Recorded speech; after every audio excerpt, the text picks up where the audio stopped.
थी। इस बीच में मेरा आग्रह डीएम और डीडीसी और एसपी साहब से कि मंच पर प्लीज़ विराजमान हो जाएं, क्योंकि अगला सेशन माननीय विधायक महोदय के साथ हमारा होगा। और माननीय विधायक जो कि आनंद शंकर जी कांग्रेस के विधायक हैं औरंगाबाद से और लगातार यहाँ पर काम करते आ रहे हैं अपने क्षेत्र के लोगों के लिए, अपने स्थानीय प्रतिनिधि के तौर पर। मैं इनसे तमाम रूप में सवाल जानने की कोशिश करूंगा। अगले सेशन की शुरुआत आनंद शंकर जी के साथ।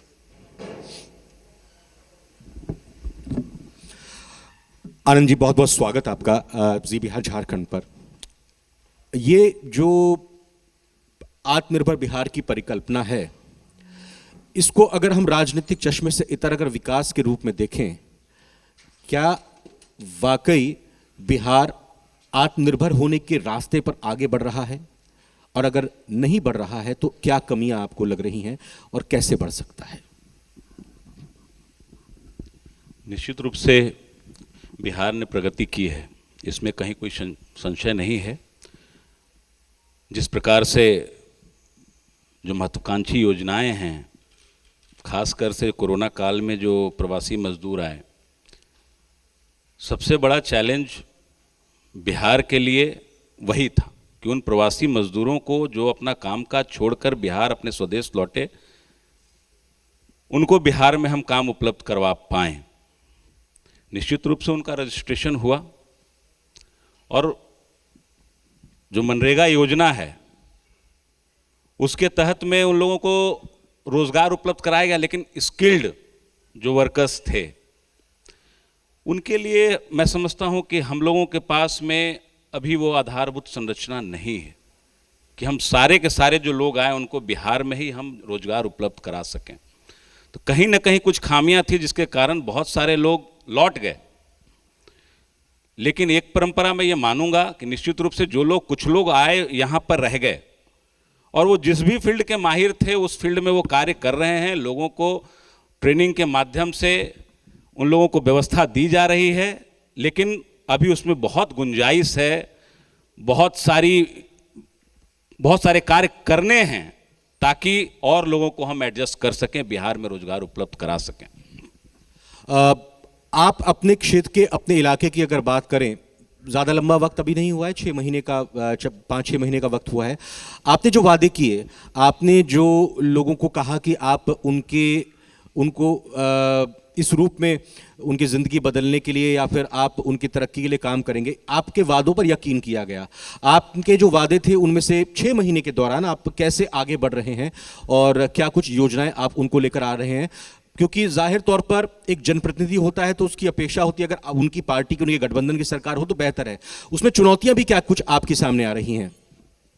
देखिए, मैं इसे 6 महीने का नहीं मानूंगा, इसलिए क्योंकि 2015 में ही जनता ने मुझ पर विश्वास जताकर मुझे यहाँ पर भेजने का काम किया, जनप्रतिनिधि के रूप में चुनने का काम किया।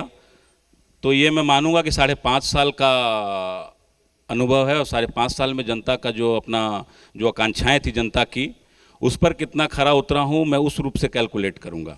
जी, निश्चित रूप से जब हम लोग यहाँ आए थे तो कहीं ना कहीं इस बात को लेकर मलाल होता था कि बहुत सारे ऐसे गांव, मैं पीछे की कमियां नहीं निकालना चाहता, बहुत सारे ऐसे गांव जो कि जहां सड़कें नहीं थी जाने के लिए, बनना तो दूर, सड़कें नहीं थी, मिट्टी की सड़कें थी जो पूरी पुरानी सड़कें थी, उन सड़कों पे, और वो शहर के इर्द गिर्द में भी ऐसे गांव थे। चतरा आपका यहाँ से 4-5 किलोमीटर होगा, अमर बिघा मुफस्सिल थाना के जस्ट अपोजिट में गांव है, बगल में। उसके अलावा देव जो प्रखंड हम लोगों का आता है, अति नक्सल प्रभावित इलाका है, वहाँ तो मैं समझता हूँ कि 50 ऐसे गांव होंगे जहाँ पर सड़कें नहीं थी। मेरा जो एम था कि कम से कम वहाँ सड़कें पहुँचाई जाएं। सड़कें हम क्या पहुँचाएंगे, हम लोग तो आग्रह करते हैं सरकार से, लग के उस योजना को धरातल पर उतारने का कार्य करते हैं। लेकिन आज मुझे इस बात की खुशी है कि मैक्सिमम जगह पे सड़कें बन चुकी है। ऐसे गांव थे जो अगल बगल हैं, देव के आसपास में आप देखिएगा तिलौता बिघा सड़क नहीं थी, ऐसा है गांव धंजैया है, सड़क नहीं थी, बगल में देव के इर्द गिर्द में है सरेंजा है, सड़क नहीं थी, अभी भी है आनंदपुरा बोलते हैं, वहाँ पे है करमडी, सड़क नहीं थी। ऐसे बहुत सारे गांव हैं, कुरावार, अजनिया, बहुत सारे ऐसे गांव थे जहाँ सड़कें नहीं थी, लेकिन वहाँ सड़कें बनी। इस बात के लिए।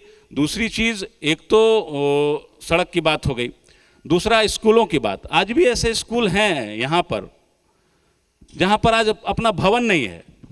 जहाँ तक भवन की बात है, भवन तो होना चाहिए, भवन जहाँ हैं भी तो कहीं ना कहीं सरकार को अपनी ओर से आप कितना अच्छा भी भवन बना लें, लेकिन अगर पढ़ाने की व्यवस्था, पढ़ाने वाला कोई टीचर ना हो तो वो दिक्कतें आती हैं यहाँ पर। और बहुत सारे ऐसे स्कूलें हैं, अभी हम लोगों ने उठाया, उसमें आपका पचरुखिया में भवन नहीं है, दौलतपुर भवन नहीं है, चतुर्बिघा भवन नहीं है, बरीमल में भवन नहीं है प्राथमिक विद्यालय का। और उसका खामियाजा ये होता है कि छोटे छोटे जो बच्चे हैं प्राथमिक विद्यालय के, उनको 2 किलोमीटर दूर, 3 किलोमीटर दूर, कहीं 1.5 किलोमीटर दूर। अब प्राथमिक विद्यालय के बच्चे आप समझिए 1.5 किलोमीटर दूर, 1 किलोमीटर दूर जाएं, तो ये कहीं ना कहीं हम लोग उस ओर इंगित कर रहे हैं कि आप जितना जल्दी भवन का निर्माण करा के वहीं पे व्यवस्था सुचारू रूप से कराएं। एक तो शिक्षा, बात आती है फिर स्वास्थ्य पे। स्वास्थ्य की अगर बात करें तो निश्चित रूप से बिहार सरकार ने जिस प्रकार से इंफ्रास्ट्रक्चर डेवलप किया है, वो तो मैं समझता हूं कि इंफ्रास्ट्रक्चर डेवलप, लेकिन फिर वही बात आके रुक जाती है। इंफ्रा बहुत अच्छी हो और डॉक्टर्स अवेलेबल ना हो, स्पेशलाइज्ड डॉक्टर्स अवेलेबल ना हो, तो ये जिम्मेदारी हम सब लोगों की सामूहिक बनती है।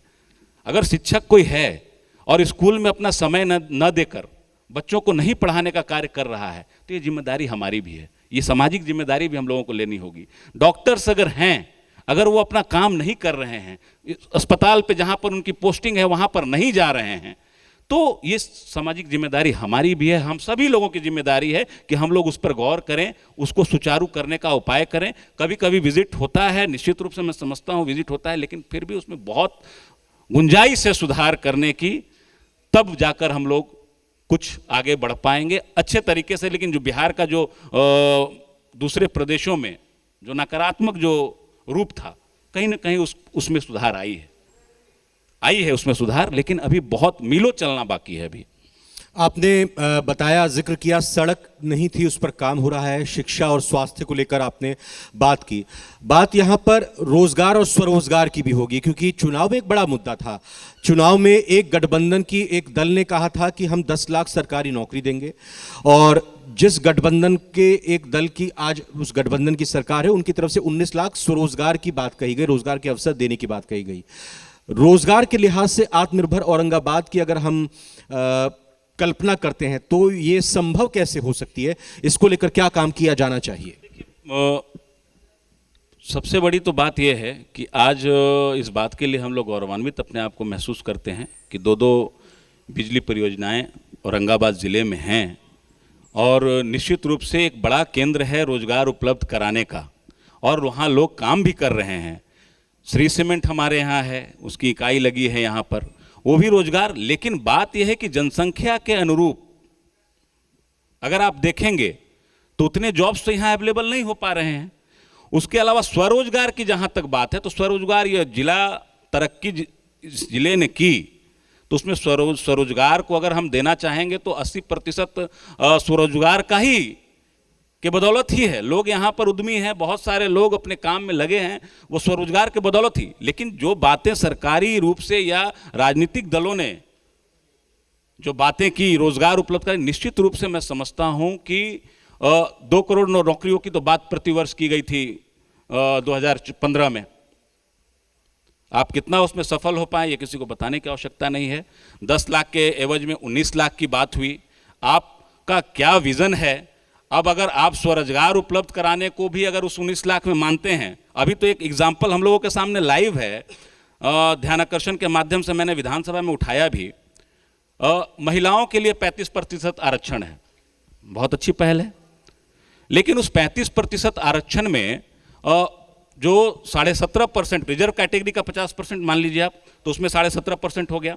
उसमें जो महिलाओं के लिए जो रोजगार उपलब्ध कराने की बात है, तो उसमें केवल बिहार की महिलाओं को ही तरजीह दिया जाता है। लेकिन वही 17.5% जो सामान्य कैटेगरी के लिए है, उसमें है open for all over India के लोग उसमें भर सकते हैं। एक तो बिहार में ही आपको रोजगार नहीं मिल रहा लोगों को, और उसमें आपने ओपन कर रखा है पूरे इंडिया के लिए, तो आप बिहार के महिलाओं को पहला प्राथमिकता दीजिए, पहले उनको नौकरी मिलनी चाहिए। छत्तीसगढ़ सरकार ने ऐसा किया हुआ है कि भाई जो भी हमारा रिजर्वेशन कैटेगरी है उसमें केवल लोकल लोगों को ही मिलेगा मौका। तो ये कहीं ना कहीं सरकार का दोहरा चरित्र नजर आता है। नहीं, लेकिन इसमें ऐसा नहीं होगा कि फिर बाकी अगर हर राज्य ऐसा करने लगा। देखिए, हमारे संविधान में भी कहा गया है कि हर व्यक्ति को अपनी रोजी रोटी के लिए पूरे देश में जाने का हक है, अधिकार है। अगर हर राज्य ऐसी सोच रखने लगा तो फिर बिहार की एक बड़ी आबादी कैसे इस रोजगार को नहीं, हासिल मैं उसकी बात नहीं कर रहा हूं। मेरा क्या कहना है, पहला हक अगर किसी का है तो वह पहले बिहार के लोगों का है।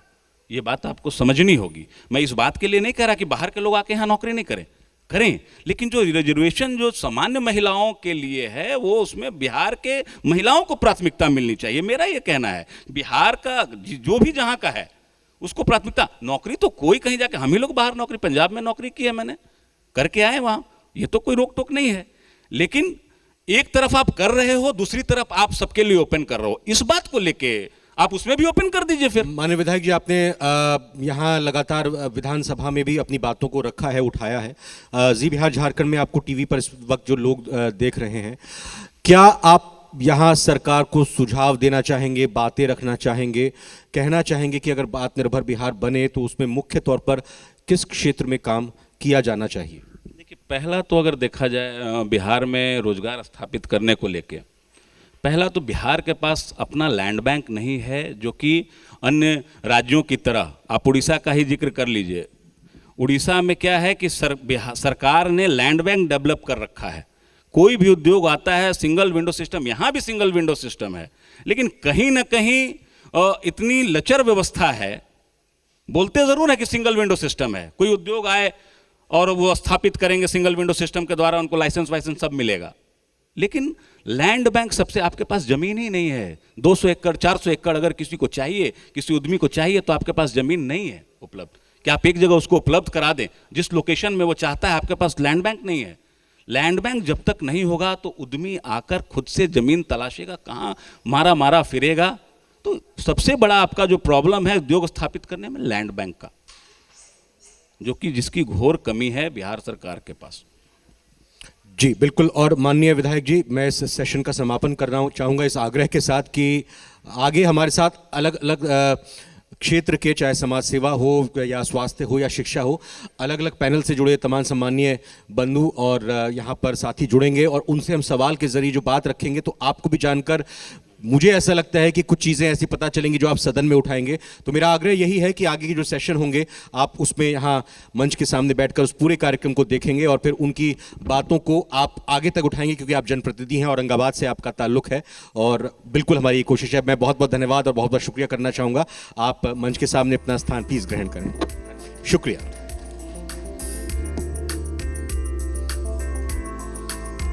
और कार्यक्रम